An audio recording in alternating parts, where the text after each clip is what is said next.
Alors bonjour à toi. Suite à la première vidéo, j'ai eu beaucoup de retours, je t'en remercie, et notamment des retours qui m'ont dit que j'étais un peu vite.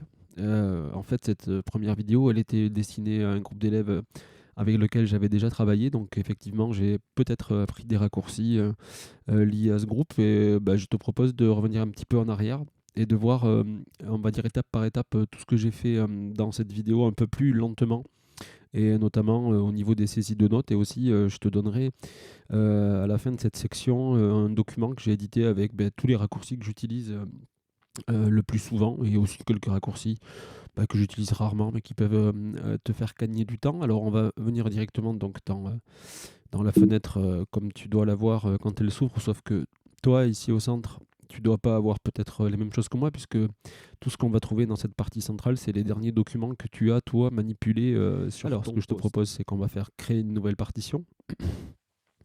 Donc ici, on va reprendre avec les éléments liés au texte sur lequel je travaille. Alors, on démarre par le titre. Donc, hop, on va taper littéralement le titre du morceau. J'ai fait une faute. Sous-titre, j'en ai pas pour l'instant, mais ici tu pourrais mettre des choses liées à l'école pour laquelle tu travailles ou l'orchestre pour lequel tu écris des partitions. Donc, le nom du groupe.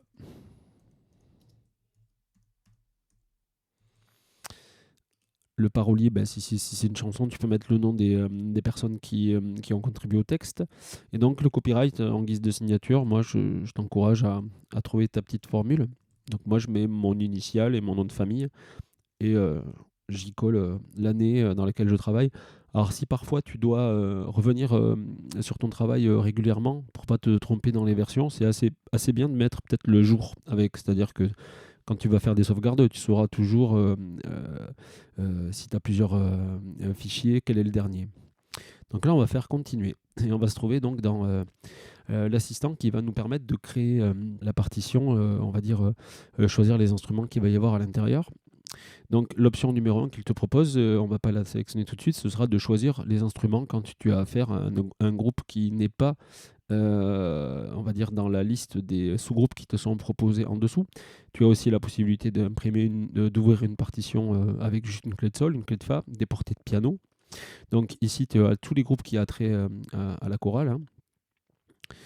Ici en dessous, c'est des petits ensembles plutôt musique de chambre, donc le quatuor à cordes, quatuor avant, quintette avant. Je te laisserai les regarder. Des instruments seuls, donc guitare avec aussi les tablatures, et le piano, on va y revenir tout à l'heure. Ici, des groupes liés au style jazz, groupe de rock, orchestre d'harmonie, petit orchestre d'harmonie, brass band, fanfare, petite fanfare. Je te laisserai les dérouler. Et donc ici, l'orchestre symphonique, l'orchestre à cordes. Donc nous, on va aller voir un petit peu plus loin. Ce qu'on va faire, c'est qu'on va choisir les instruments. Et donc, quand on va dans la fenêtre suivante, on a les instruments par famille. Donc ici, tous les instruments de la famille des bois, les instruments de la famille des anches libres, les cuivres, les percussions à hauteur déterminée, c'est-à-dire des percussions qui peuvent jouer des notes. Les percussions à hauteur non déterminée, donc batterie, caisse claire, grosse caisse, j'en passe et des meilleurs. Les percussions corporelles, si tu veux faire ce type de partition. Tout ce qui a trait aux voix. Les claviers, donc c'est ça qui va nous intéresser. Les cordes pincées. Et donc les cordes frottées. Alors ce que je te disais dans la première vidéo, c'est que ici dans ces menus, on va prendre par exemple les cuivres.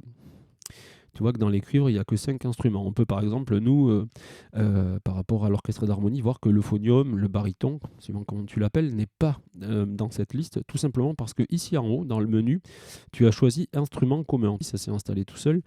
Et tu vas pouvoir en fait ici venir choisir tous les instruments.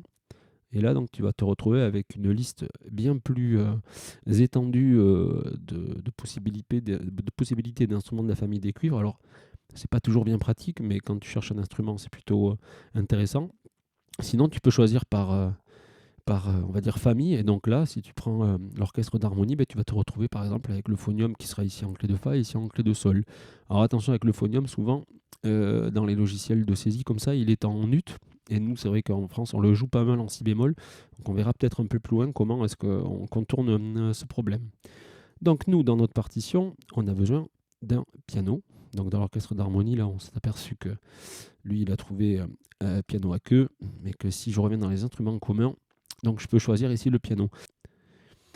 Donc ici, moi, j'ai sélectionné le piano, il n'est toujours pas dans la partition, et justement, pour le mettre dans la partition, il y a donc deux solutions possibles. Soit on vient cliquer ici sur le bouton ajouter, soit on double-clique sur le nom de l'instrument. Et je vais faire ici le double-clic.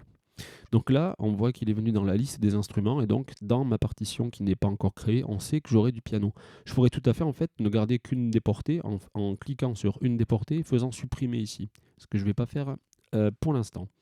Évidemment, vous remarquez ici en bas que quand on a fait des bêtises, on pourra toujours revenir au précédent, hein, et c'est plutôt pratique. Donc je le refais cette fois-ci avec le bouton ajouter. Continuer.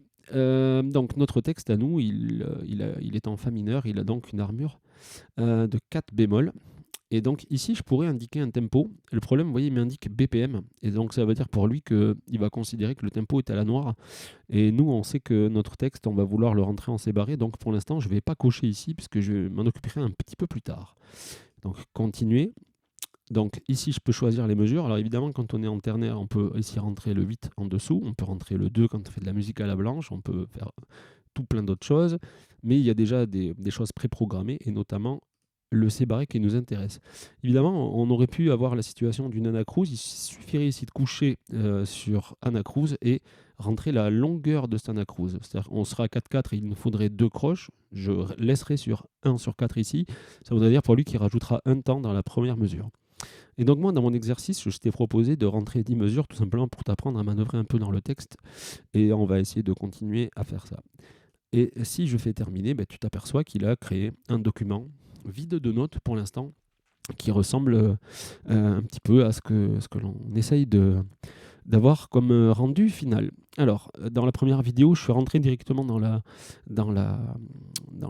dire dans l'étape de saisie de notes. Là, je te propose de faire un peu un petit tour de l'interface pour voir deux, trois petites choses. Alors, ici, évidemment, tu vas avoir la possibilité de changer le zoom, ce qui est bien pratique parce que là on n'a qu'un instrument, donc on est un peu en pleine page, on y voit plutôt très très bien, mais de temps en temps quand tu vas avoir un conducteur d'orchestre, peut-être tu voudras voir toi tous les instruments et tu vas te trouver un peu coincé avec le zoom. Donc il y a deux manières de gérer le zoom. Premièrement, aller ici dans ces presets qui sont là, ou sinon utiliser CTRL sur PC ou commande sous Mac avec plus et moins de ton clavier pour faire des zooms avant et des zooms arrière.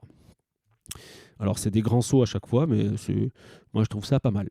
Alors, au niveau de l'affichage, je t'en ai parlé également tout à l'heure. Là, on est dans ce qu'on appelle un affichage par page. C'est-à-dire que ma musique, là, elle ne fait que 10 mesures, mais si elle en faisait, on va dire, peut-être 50 de plus, on aurait une première page, une deuxième page, une troisième page. On aurait déjà, en fait, une sorte de mise en page qui est là, ce qui est très pratique une fois qu'on a fini de rentrer les notes, mais un peu moins quand on est en train de les rentrer.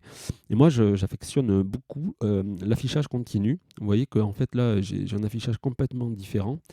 Et en fait, si je le zoome en grand, on voit que la musique, là, je déroule, vous voyez, ça revient toujours à la mesure dans laquelle je suis. Je vais pouvoir, comme ça, continuer d'avancer sans me soucier de changer de page. Et ça, c'est bien pratique. Alors, je reviens à mon affichage un petit peu standard et je vais revenir à l'affichage par page pour que tu arrives à suivre un petit peu ce qui se passe. Alors, dans l'autre vidéo aussi, à un moment donné, je me suis trouvé à mettre play et je me suis aperçu que je ne t'avais pas dit du tout comment on mettait la lecture en marche dans Buscore. Alors, il y a la solution un peu simple qui serait ici d'aller cliquer sur démarrer ou arrêter la lecture, mais tu vois, tu le mets déjà entre parenthèses, la barre espace, elle va te permettre en fait de lire la musique et de l'arrêter. Et ça, c'est plutôt pratique. Évidemment, la musique démarre de l'endroit que tu as sélectionné. Donc ça, c'est très agréable également. Alors, dans cette partie ici, tu as ce qu'on appelle les palettes, c'est-à-dire plein de choses que tu vas avoir envie d'aller glisser dans ta partition, des articulations, des choses comme ça. Je te montrerai après un petit peu comment est-ce qu'on fait glisser les choses. Et cette palette que j'ai, moi, peut-être qu'elle est un peu plus fournie que la tienne, tout simplement parce que ici, en haut à droite, moi, j'ai basculé dans le mode qu'on appelle avancé. Et peut-être que toi, tu es resté de base et tu as une palette qui est un peu moins fournie. Je t'encourage, même si tu es débutant, à te mettre en avancé, parce que tu verras qu'on a vite besoin de choses qui sont un petit peu dans ce modèle. Autre chose qui peut-être est un peu basique, mais qui peut faire un peu du bien, on n'a pas vu dans la vidéo numéro 1 comment est-ce qu'on sauvegarde sa partition. Alors je te propose de le faire tout de suite. Évidemment, c'est dans l'onglet Fichier, où tu vas pouvoir enregistrer, enregistrer une copie. Alors on va faire pour la première fois enregistrer. Et là, on s'aperçoit qu'il m'a déjà tapé le titre de la pièce. Ça, c'est plutôt pas mal. Moi, je vais rajouter, pourquoi pas, le nom de l'auteur. Et donc, il me propose d'ores et déjà de le mettre dans un fichier qui s'appelle partition. Et il me propose ici plusieurs formats, le fichier Muscore et le non compressé. Je te propose de laisser comme il est et d'enregistrer. Et là, d'ores et déjà, tu vois que le titre est venu ici en haut. Et donc, ma partition est sauvegardée. Ça, c'était pour le premier tour et on va dire la création de la partition. Je te propose de nous retrouver dans quelques instants pour commencer à saisir les notes un peu plus tranquillement.